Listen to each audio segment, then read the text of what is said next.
영안실에 세 구의 시체가 들어왔습니다. 그런데 세 명의 그 시체 모두가 다 환하게 웃고 죽은 것입니다. 그래서 이 사람들이 왜 웃고 죽었냐고 물었더니 첫 번째 사람은 로또 복권에 당첨이 되어가지고 너무나도 행복해서 심장이 터져 죽었다는 거죠. 두 번째 사람은 삼수하던 아들이 서울대학에 붙었다는 이야기를 듣고는 웃다가 입이 찢어져서 죽었다는 거고, 세 번째 사람은 벼락에 맞아서 죽은 겁니다. 아니 근데 벼락 맞아 죽은 사람은 왜 이렇게 웃고 있느냐 이렇게 물었더니 빛이 번쩍하니까 사진 찍는 줄 알고 웃고 있다가 죽었다는 것이죠. 성도 여러분, 웃을 수 있는 것은 인간만이 가질 수 있는 특징입니다. 웃음이 인간의 행복을 가늠하는 척도이기도 합니다. 그래서 성경은 웃음, 즐거움에 대한 표현이 굉장히 많습니다. 마태복음 22장 2절과 4절에 보면 이렇게 말씀을 하죠. 천국은 마치 자기 아들을 위하여 혼인잔치를 베푼 어떤 임금과 같다. 하나님의 나라를 잔치로 묘사하고 있다는 거죠. 잔치집에는 기쁨이 있고 즐거움이 있기 때문에 그렇습니다. 심지어는 시편 23편에 보면 이런 말씀이 있죠. 주께서 내 원수의 목전에서 내게 상을 베풀어 주셨다. 그때 원수의 목전에서 베풀어 주신 하나님이 베푸신 상이 개근상, 우등상 이런 게 아닙니다. 바로 잔치상이라는 것이죠. 그러니까 원수 앞에서도 하나님 우리에게 잔치상을 베풀 만큼 즐거워하고 웃을 수 있는 인생을 허락하셨다는 거죠. 요한계시록에 의하면 천국은 어린 양의 혼인잔치라 이렇게 말을 합니다. 한마디로 기독교는 잔치하는 종교입니다. 무슨 말씀입니까? 즐거움이 있다는 것이죠. 웃음이 있다는 것입니다. 세상 사람들은 예수 믿는 우리를 보고 이렇게 말하죠. 무슨 재미로 사노? 이렇게 말입니다. 그 재미있는 세상 것들 다 끊어버리고 뭔 재미로 사냐고 묻는데 사실 우리가 그 사람들에게 묻고 싶지 않아요? 우리는 이렇게 예수님 믿고 행복한데 당신들은 예수님 안 믿고 도대체 무슨 재미로 사는 거야? 우리가 그렇게 묻고 싶지 않습니까? 물론 크리스찬 중에서도 교회 오면 초상집에 온 사람처럼 웃지도 말고 엄숙해야 한다고 생각하는 사람들이 있습니다. 그것을 거룩이라고 깨닫죠. 근데 아닙니다. 사실 그건 거룩이 아니라 거북한 것이겠죠. 오늘 이 교회 예배 자리에 오신 여러분들 중에서도 아직도 지옥에서 출장 나온 얼굴을 하고 예배하고 있는 분들이 있는 것 같은데 예배를 마치고 돌아갈 때에는 환한 웃음으로 즐거움을 되찾고 돌아갈 수 있기를 축원합니다. 신앙생활은 잔치하는 삶과 같아야 합니다. 그리고 교회는 잔치하는 곳이죠. 그리고 예배는 거룩한 잔치가 펼쳐지는 것입니다. 기쁨의 잔치, 은혜의 잔치, 말씀의 축제, 넘치는 성령의 잔치, 이 땅을 살아갈 축복을 받는 잔치가 바로 우리가 예배하는 이 시간, 이 자리인 줄로 믿습니다. 성도 여러분, 주일은 적어도 잔치하는 즐거움이 있어야 하지 않을까? 물론 주일에 참여하는 이 잔치에 참여하는 성도들은 매우 다양합니다. 현재 처해 있는 환경들이 다 다르죠. 사업이 잘 되어서 환하게 웃는 마음으로 예배에 참여한 분들, 가정에 좋은 일들이 있어서 감사하면서 예배하시는 분들, 건강관리가 잘 되어 그래도 꽤나 건강한 몸을 가지고 즐겁게 예배하는 사람들이 있지요. 반면에 사업의 부도 직전에 있어서 너무 혼란스러운 분들도 있고 직장 생활이 불안한 분들도 있습니다. 가정에 때 아닌 시련이 찾아와서 근심 걱정에 사로잡혀 있는 분들도 있고 건강에 문제가 생겨서 초조하기도 하고 답답한 분들도 있습니다. 그러니까 이런 분들이 함께 어우러져 예배하는 이 시간, 예배하는 우리가 마냥 웃을 수만 있을까? 아니, 즐거운 예배 시간이라고 말해야 되는 것일까? 나름 여러 가지 많은 갈등들, 고민들이 있을 수 있겠죠.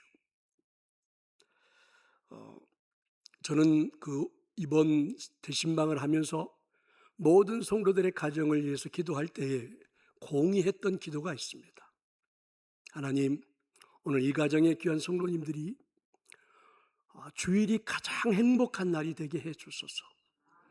예배하는 시간이 가장 즐거운 시간, 영원히 잊혀질 수 없는 시간이 되게 해 주소서. 신방하면서 모든 가정들을 위하여 그렇게 축복하며 기도했습니다. 오늘 우리가 예배하는 이 시간은 분명히 하나님을 만나는 시간인데 이보다 더 좋을 수는 없을 텐데 왜 즐거워하지 못할까? 무엇 때문일까? 오늘 본문은 이렇게 시작하죠. 제가 15절, 16절 길어서 2절만 읽었는데 오늘 본문 1절에 보면 이렇게 시작을 합니다. 안식일에 예수께서 한 바리새인 지도자의 집에 떡 잡수시러 들어가시니 그들이 엿보고 있더라. 오늘은 지금 안식일입니다. 우리로 말하면 주일이죠. 유대인들에게 있어서는 전통적으로 가장 행복한 날, 일주일 중에 가장 즐거운 날, 가장 복받는 날이죠. 하나님께 예배를 드리고 그리고 이제는 이웃들과 함께 음식을 나누며 잔치를 하는 날입니다. 즐거워하는 날입니다. 오늘 이제 안식일이죠. 그렇게 예배를 드리고 오늘 예수님도 바리새인 중에서 지도자가 되는 한 사람, 성경 그렇게 표현하죠. 바리새인들 중에서도 뛰어난 한 사람이 예수님을 자기 집으로 초청을 한 겁니다. 오늘 이 안식일 날 우리가 예배를 마치고 당신과 함께 맛있는 식사를 하며 즐거운 주일을 보냅시다. 이러면서 예수님을 자기 집으로 초청을 한 겁니다. 모처럼 바리새인들과 함께 안식일 만찬을 할 수 있다는 생각에 예수님도 무척이나 행복했습니다. 잔뜩 기대를 하고 만찬에 참여했을 것입니다. 그런데 집에 가보니 이미 예수님만이 아니라 초청받은 사람들이 꽤나 많이 있었습니다. 한두 사람이 아니에요. 언뜻 보아도 한 20여 명 정도가 눈에 띌 정도입니다. 예수님이 집에 들어오시자 갑자기 이 바리새인의 집의 분위기가 바뀌기 시작한 겁니다. 함께 즐거움을 나누는 안식일 만찬을 펼치는 분위기가 아닙니다. 모두들 긴장하는 눈초리입니다. 예수님을 힐끗힐끗 쳐다보기 시작하죠. 분명 경계의 눈초리입니다. 예수님이 자리를 잡고 앉았습니다. 그리고 이제 앞에 있는 음식을 먹으라고 예수님을 초청한 이 바리새인이 권면을 하죠. 그런데 이상한 광경이 펼쳐지고 있습니다. 바로 예수님과 한 상에 앉아 있는 사람, 함께 음식을 먹을 사람이 이상합니다. 그래서 14장 2절에 보면 이렇게 말씀하고 있죠. 주의 앞에 수종병 든 한 사람이 있는데, 그러니까 수종병 든 사람과 예수님이 겸상을 하도록 그 잔치집 분위기를 그렇게 세팅을 해놓은 겁니다. 자, 여러분, 수종병은 무슨 병일까? 대개 심장에 결함이 있거나 심장에 병이 들었을 때 발생합니다. 이 병에 걸린 사람은 얼굴이 퉁퉁 부어오르고 그리고 손과 팔, 다리 등이 이제 크게 부어가지고 살갗이 물러지는 그런 증상을 띠게 된다죠. 그 당시, 지금은 그렇지는 않지만 그 당시 랍비들은 이 병을 부도덕한 생활 때문에 발병하는 거라고 생각을 했고 죄에 대한 저주로 인해서 이 병에 걸린다. 그 당시 사람들은 그렇게 생각을 한 거죠. 그런데 이렇게 죄로 인해 저주받은 사람, 부도덕한 생활을 해서 문제가 있는 사람, 그래서 얼굴이 퉁퉁 부어오르고 온몸이 다 퉁퉁 부어오르는 채 그렇게 되어 있는 이 사람을 예수님과 함께 겸상을 하도록 했다는 거죠. 아니, 어떻게 이 수종병 걸린 사람이 예수님과 겸상을 할 수 있을까? 자, 이제 우리는 한번 추측해 볼 수가 있습니다. 분명히 바리새인들은 예수님을 시험하기 위해서 이 수종병 든 사람을 데려왔을 것 같고, 그리고 예수님과 겸상을 시켰을 거다, 이렇게 추측해 볼 수 있습니다. 안식일 만찬에 초대받아서 아주 즐거운 식사를 기대하는 순간에, 아니 이런 환경이 펼쳐지고 있다니 정말 어처구니 없는 일이 아닌가? 그러니까 어떤 의도를 가지고 예수님을 초청했다는 거죠. 즐거운 잔치, 행복한 시간, 이런 것들 때문에 예수님을 초청한 게 아니라, 더군다나 함께 초청받은 대부분의 바리새인들은 계속해서 예수님을 지켜보고 있습니다. 성경에 보니까 지켜보고 있었다, 이렇게 말하는 거죠. 안식일을 범하는지 안 하는지, 이 사람을 고쳐가지고 예수님이 안식일을 범하는지 안 범하는지를 지켜보고 있는 것입니다. 자, 여러분, 예수님은 어떻게 해야 할까요? 가장 즐거워해야 할 주일에 이런 음모가 펼쳐지고 있는 거죠. 여러분, 예수님이 그냥 이런 것 저런 거 따지지 말고 식사를 하면 되나요? 그럼 그것도 문제가 될 수 있지요. 이 수종병 든 사람은 온몸이 퉁퉁 부어서 먹을 수가 없습니다. 그런 사람을 앞에 두고 예수님 혼자서 맛있게 막 음식을 드십니까? 만약에 음식을 먹는다면 예수님을 사람들은 뭐라고 수군 거일까요? 매정한 사람이라고 하지 않을까? 자, 여러분, 예수님은 어떻게 하셨습니까? 예수님이 바리새인들에게, 그 안에 지금 같이 다 잔치에 참여해 있는 굉장히 많은 바리새인들이 있으니까 그 바리새인들에게 예수님이 물었습니다. 비록 오늘은 안식일이지만 이렇게 병든 사람을 고쳐주는 것은 가치 있는 일이 아닐까? 바리새인들 모두에게 예수님이 먼저 질문을 던진 겁니다.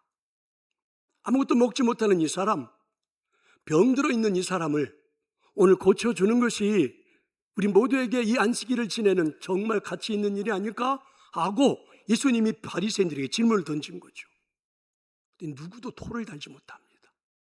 아무도 말을 못해요. 그래서 예수님은 그 사람을 고쳐주셨습니다. 더 이상 바리새인들이 아무 말도 하지 않죠. 그렇게 함께 즐거운 마음으로 음식을 먹었습니다. 사랑하는 성도 여러분, 주일날은 어떤 날입니까? 하나님께 예배하고 함께 음식을 나누며 즐거워하는 날입니다. 누군가를 모함하는 날이 아닙니다. 누군가를 함정에 빠뜨리는 날이 아니에요. 누군가의 아픔을 드러내는 날이 아닙니다. 누군가의 상처를 건드리는 날이 아닙니다. 누군가를 시기하는 날이 아니에요.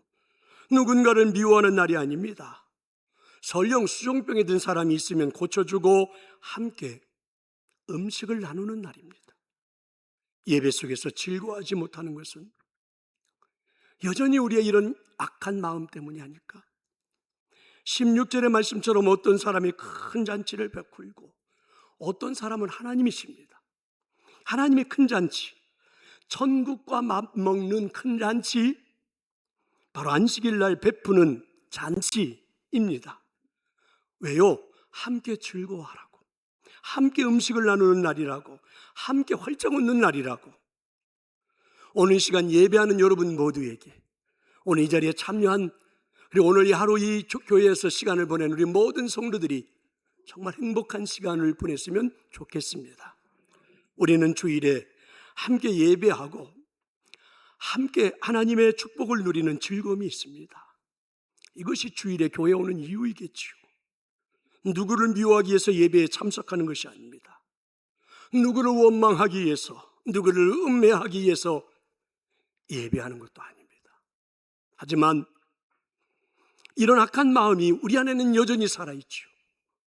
그런데 그런 악한 마음을 다스릴 수가 없다면 하나님이 베푸시는 이 잔치에 참여해서도 오늘 이 바리새인들처럼 즐거워하거나 기뻐하는 일이 전혀 없겠지요.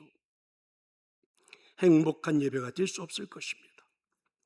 바라기는 얼마든지 인간의 약한 마음들이 살아날 수 있겠지만 성령 하나님의 도우심으로 이런 악한 마음들이 잘 다스려져서 오늘 하나님 베푸시는 이 즐거운 잔치, 즐거운 주일의 만찬이, 즐거운 시간이 우리 모두에게 누려지기를 간절히 축원합니다. 다시 이제 오늘 본문으로 돌아가 보면 예수님을 초청한 바리새인 지도자의 집입니다. 안식일 만찬을 즐기는 자리에서 예수님을 모함하는 것으로 끝나지 않았습니다. 만찬이 본격적으로 시작이 되자 서로 자리를 놓고 다툼이 벌어졌습니다. 상석에 앉겠다는 거죠. 나의 권위가 인정받는 자리에 앉게 해달라, 이런 거죠. 그래서 우리가 한번 상상을 해볼 수 있죠. 한 사람이 스스로 자신의 권위가 대단하다고 생각해서 상석에 가서 앉았습니다. 그랬더니 주인이 오더니 다른 사람이 그 자리에 좀 앉아야 하니까 자리를 비워달라고 요청을 하는 겁니다. 이 사람은 씩씩거리기 시작했죠. 자존심에 상처를 입었습니다. 막 소리를 지르기 시작했습니다. 왜 나를 무시하는 것인가? 그래서 여러분, 안식일 만찬이 아니라 이렇게 모여있는 이 사람들이 갑자기 싸움터가 돼버린 거죠. 이 광경을 지켜보고 있던 예수님이 이들에게 이렇게 말씀해 주셨습니다. 자, 우리 화면을 보면서 함께 한번 읽어보겠습니다. 청함을 받았을 때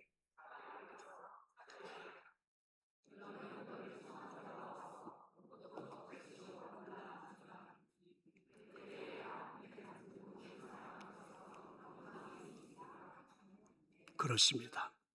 초청을 받아서 이 자리에 오지 않았니? 잔치 행복한 시간인데 조금 겸손하게 저 낮은 자리에 가서 앉아 있으면 주인이 너한테 왜 여기 앉아 계시냐고 이리로 오시라고 해서 귀한 자리, 좋은 자리를 내주면 그때 얼마나 좋을까? 모든 사람 앞에서 하나님의 영광도 체험할 수 있지 않아? 이런 말씀이죠. 성도 여러분, 주일은요, 하나님을 예배하는 날입니다. 아멘. 하나님을 만나는 날입니다. 나의 권위를 뽐내는 날이 아니에요. 내가 높아지는 날이 아닙니다. 나를 성도들에게 알리는 날이 아닙니다. 나의 힘을 자랑하는 날이 아닙니다. 주일은 하나님을 만나서 너무 행복해서 겸손하게 누군가를 섬기는 날입니다.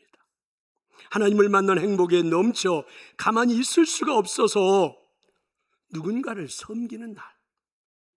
높아지는 날이 아니라 낮아지는 날입니다. 서로가 섬기는 날이 주일입니다. 그래서 은혜 받은 바 가만히 있을 수가 없어 옆에 있는 성도들을 사랑하고 섬겨주는 날. 그렇기 때문에 주일은 매번 잔치하는 날이 되는 거죠. 여러분, 이와 같이 좋은 날, 이 예배 속에서 우리가 즐거움을 누리지 못한다는 것은 우리의 교만한 마음 때문이 아닐까? 어느 날 성 어거스틴에게 한 제자가 와서 물었습니다. 선생님, 그리스도인들에게서 평생 사모해야 할 가장 중요한 덕목이 무엇입니까? 성 어거스틴은 제자에게 이렇게 대답을 했습니다. 그 덕목은 바로 겸손이지. 그랬더니 이 제자가 또 묻습니다. 그러면 그 다음 두 번째로 중요한 덕목은 무엇입니까? 어거스틴이 대답합니다. 두 번째 덕목도 겸손이지. 제자가 갸우뚱해서 다시 물었습니다. 그럼 겸손보다 중요한 덕목이 없나요? 어거스틴은 한참을 생각해 봤습니다. 깊이 생각을 하다가 이렇게 대답을 했습니다. 맞아, 역시 겸손이야. 이렇게 말입니다. 그렇습니다. 믿는 사람들이 세상 사람들과 사뭇 다르다는 것을 구분짓는 단 하나의 덕목을 꼽는다면 그것은 겸손입니다. 왜냐하면 예수님의 3년 동안의 사역은 단 한마디로 변해보라면 그건 바로 겸손이었기 때문이죠. 무엇보다도 예배하는 시간마다 받는 하나님의 은혜는 우리를 늘 겸손하게 만들어 주십니다. 주일에 하나님이 축복하는 잔치에 참여하면 겸손해지는 은혜가 넘칠 줄로 저는 믿습니다. 겸손한 마음이, 겸손한 마음이 이 주일의 잔치, 주일의 예배, 주일의 행복을 맛볼 줄로 믿습니다. 예수님은 이렇게 안식일 만찬이 아수라장이 되는 것을 보면서 바리새인 지도자에게 권면을 했지요. 오늘 예수님을 초청했던 이 바리새인 지도자는 매우 특별한 사람이죠. 존경받는 사람, 권세가 있는 사람, 당연히 부유한 삶을 살고 있었을 겁니다. 그래서 이 안식일에 굉장히 많은 사람들을 초청한 겁니다. 그리고 이 안식일에 초대받은 사람들 한 사람 한 사람은 다 남달라 보이는 사람들이죠. 사람들의 면면을 들여다보면 오늘 우리가 살고 있는 현대 언어로 제가 바꿔본다면 이런 거죠. 국회의원도 있고 장관도 있고 도지사도 있고 군수도 있고 큰 회사를 경영하는 기업가도 있고, 비록 바리새인들이지만 세상에 내노라 하는 이름을 가지고 있는 사람들이 지금 다 초청되어 있는 것이요. 이렇게 유명한 사람들을 초청했기 때문에 음식 또한 아주 진귀한 음식들로, 풍부한 음식들로 잘 준비가 되어 있었습니다. 그런데 이것이 안식일의 만찬일까? 이것이 천국의 잔치일까? 예수님은 가슴이 아팠죠. 그래서 예수님이 이 바리새인에게 권면을 한 겁니다. 그게 이제 12절부터 14절에 나와 있는 말씀입니다. 예수님이 이렇게 말씀하시죠. 또 자기를 청한 자에게 이르시되 네가 점심이나 저녁이나 베풀거든 벗이나 형제나 친척이나 부한 이웃을 청하지 말라. 두렵건대 그 사람들이 너를 도로 청하여 내게 가품이 될까 하노라. 계속해서 말씀하십니다. 잔치를 베풀거든 차라리 가난한 자들, 몸 불편한 자들, 저는 자들, 맹인들을 청하라. 그리하면 그들은 갚을 것이 없기 때문에 네게 복이 될 거다. 이는 의인들의 부활 시에 네가 갚음을 받을 것이다. 이렇게 말씀해 주신 겁니다. 오늘 이 바리새인이 초청한 이 어마어마한 남다른 사람들을 그래서 베푼 이 만찬, 이 안식일의 잔치는 하나님이 기뻐하시지 않는다는 거죠. 이 사람들은 자신들의 권위를 내세우기 위해서 아마 얼마 가지 않아서 지금 당신 초청한 당신을 또 자기 집으로 부를 건데 이렇게 말씀합니다. 무슨 말입니까? 오늘 이 자리에 참여한 대부분의 사람들은 당신이 베푼 이 만찬을 전혀 고마워하지 않는다는 거예요. 즐거워하지 않는다. 기뻐하지 않는다는 거예요. 그러니 오늘 이 만찬은 하나님이 기뻐할 잔치가 아니라는 것이죠. 하지만 당신을 초청해서 음식을 베풀 수 없는 가난한 사람들, 당신이 초청했을 때 다시 당신을 부를 수 없는 가난한 사람들, 좀 몸이 불편한 사람들, 맹인들이 만약에 이 잔치에 왔다면 정말 이 만찬을 즐길 수 있었다는 거죠. 그들은 또한 당신에게 매우 고마워했을 거다. 이럴 때 하나님도 기쁨을 받으신다는 겁니다. 그것뿐만이 아닙니다. 그때에 당신에게는 하나님의 복이 임하게 될 거다. 이렇게 선포해 주신 것입니다. 사랑하는 성도 여러분, 적어도 우리에게 주일은 이런 날이 되어야 하지 않을까요? 우리 공동체 안에서 서로가 보살피는 날이 되어야 하지 않을까? 한자리에 참여한 우리 모두가 가슴 아픈 이야기를 듣기도 하고 기도해 주고 서로 위로해 주면서 울어줄 일이 있으면 함께 울어주는 그러한 오늘의 모임이 되어야 되지 않을까? 예배가 끝나면 목장 모임도 하고 또 식사도 같이 나누고 카페에서 차도 한잔하면서 좋은 한 대를 나눌 텐데 우리들의 이런 교제가, 우리들의 만남이 그런 만남이 되어야 되지 않을까? 누군가는 삶에 지친 이야기를 할 수 있어야 하고 또 예배 샤나의 말씀으로 내가 오늘 이런 위로를 받고 힘을 얻었다고 서로 나눌 수 있어야 하고, 그리고 옆에 있는 성도의 말을 들으면서 그래 함께 주일을 보낸 건 이렇게 행복한 날이지, 이것이 주일이 되어야 되지 않을까? 이것이 오늘 우리가 교회에 오는 이유가 되어야 되는 것이 아닐까? 만약에 우리가 주일을 이렇게 보낼 수만 있다면 굉장히 중요한 말씀이죠. 만약에 주일을 우리가 오늘 이렇게 보낼 수만 있다면 하나님은 우리에게 넘치는 복을 부어주실 것입니다. 믿으시기를 축원합니다. 성도 여러분, 오늘 우리의 이름 앞에는 붙어있는 수식어가 있습니다. 장로, 권사, 안수집사, 서리집사, 교사, 목자, 또는 부서를 섬기는 부장, 총무 이렇게 수식어가 붙어 있습니다. 그 수식어에 걸맞게 우리는 오늘 옆에 있는 연약한 자의 친구가 되어주고, 위로자가 되어주고, 손을 잡아주는 자가 되어주고. 그래서 여러분, 주일이 그렇게 함께 교제하는 시간이 될 때에 하나님 우리에게 놀라운 복을 부어주신다는 거죠. 그게 주일의 의미라는 것입니다. 믿으시기를 축원합니다. 바리새인 지도자의 집에 초청을 받았던 예수님, 모처럼 바리새인들과 함께 좋은 안식일의 만찬을 즐길 것이라고 기쁨을 가지고 참여했던 예수님이십니다. 뜻밖의 예수님을 모함하려는 바리새인들의 모습도 지켜보았고, 그리고 이 잔치에 서로 높은 자리에 앉겠다고 아수라장이 되어 싸움터가 벌어진 것도 보았고, 그래서 이 싸움터가 벌인 이 잔치집 앞에 예수님이 그 바리새인에게 조용히 권면하는 말씀도 옆에서 듣고 있었던 한 사람이 있었어요. 예수님이 이 잔치에 참여하자마자 그때부터 시작해서 그 모든 과정을 옆에서 쫙 지켜보고 있었던 한 사람이 이렇게 고백을 했습니다. 그게 오늘 우리가 읽은 15절입니다. 함께 읽어보겠습니다. 함께 먹는 사람 중에 하나가 이 말을 듣고 이르되 무릇 하나님의 나라에서 떡을 먹는 자는 복되도다. 아멘. 주일에 하나님 베푸시는 만찬을 즐기는 사람은 분명 복 있는 사람입니다. 하나님은 매주일 큰 잔치를 베풀고 많은 사람을 초청하시죠.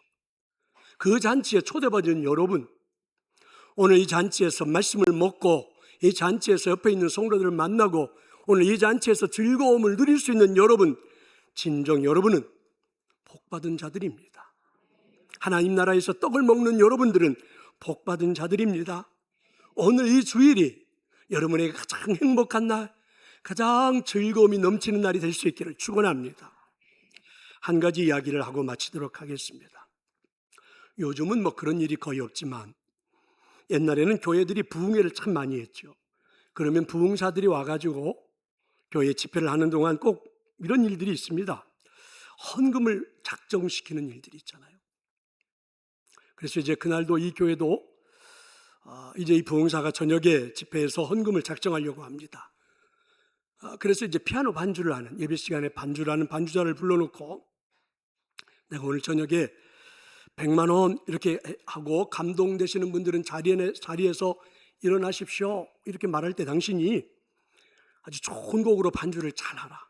반주자는 잘 들으셔야 돼요. 잘 반주를 하라. 그래서 대부분 사람들이 다 자리에서 일어나게 이렇게 부탁을 했습니다. 반주자는 이제 그 이야기를 듣고 저녁 집회에 참여하기 전까지 많은 생각을 해보는데 특별한 곡이 떠오르지 않습니다. 어떻게 무슨 곡을 연주를 하지? 드디어 이제 부흥회가 열렸습니다. 시작되고 한참 있는데 목사님이 드디어 시작하는 겁니다. 100만 원! 얼떨결에 이 반주자가 반주를 시작했습니다. 그런데 대부분 모든 성도들이 자리에서 다 일어났습니다. 왜 그랬을까요? 반주자가 도대체 뭘 연주했기에 교인들이 다 일어났을까요? 애국가를 연주한 겁니다. 저는 지금 이 반주자에게 애국가를 연주하게 하고 싶습니다. 성도들을 자리에서 다 일어나게 하고 싶습니다. 여러분, 마치 오늘 우리가 예배하는 이 시간이 영화를 보는 자리처럼 뒷짐을 지고 앉아있고 팔짱 끼고 앉아있고 눈을 감고 앉아있고 어떤 분은 전혀 반응도 없고, 이건 여러분 문제가 아닐까? 하나님을 만나는 이 행복한 이 시간에 아무런 감흥이 없이 오늘과 이 자리에서 하나님을 만나고 있다는 것, 이건 말이 안 되는 것이 아닐까? 예배가 그래서는 안 되는 것이 아닐까? 저는 그런 의미에서 반주자에게 애국가라도 연주를 시켜서 자리에서 다 일어나게 해서, 여러분 주일날은 행복한 날이니까 우리 기쁨의 잔치를 하는 것처럼 노래도 하고 춤도 추고, 그리고 우리 함께 찬양도 합시다. 한 주간에 우리가 살아오면서 받았던 많은 아픔들이 이 예배 속에서 치료받을 수 있도록 우리 그렇게 합시다 하고 여러분들을 세워보고 싶습니다. 적어도 우리가 주일에 예배하는 날은 그런 날이 되어야 되지 않을까? 우리에게 예배하는 이 시간은 그런 행복한 시간이 되어야 하지 않을까. 이 시간보다 더 좋은 시간이 우리에게는 없어야 되는 것이 아닐까. 바라기는 오늘 예배하는 우리 모든 성도들에게 주일날 하나님을 만나는 이 시간이 내 인생의 최고 행복한 잔치하는 날, 기뻐하는 날, 즐거운 날, 그런 역사가 일어나기를 간절히 축원합니다. 우리 함께 찬양하겠습니다. 우리의 늘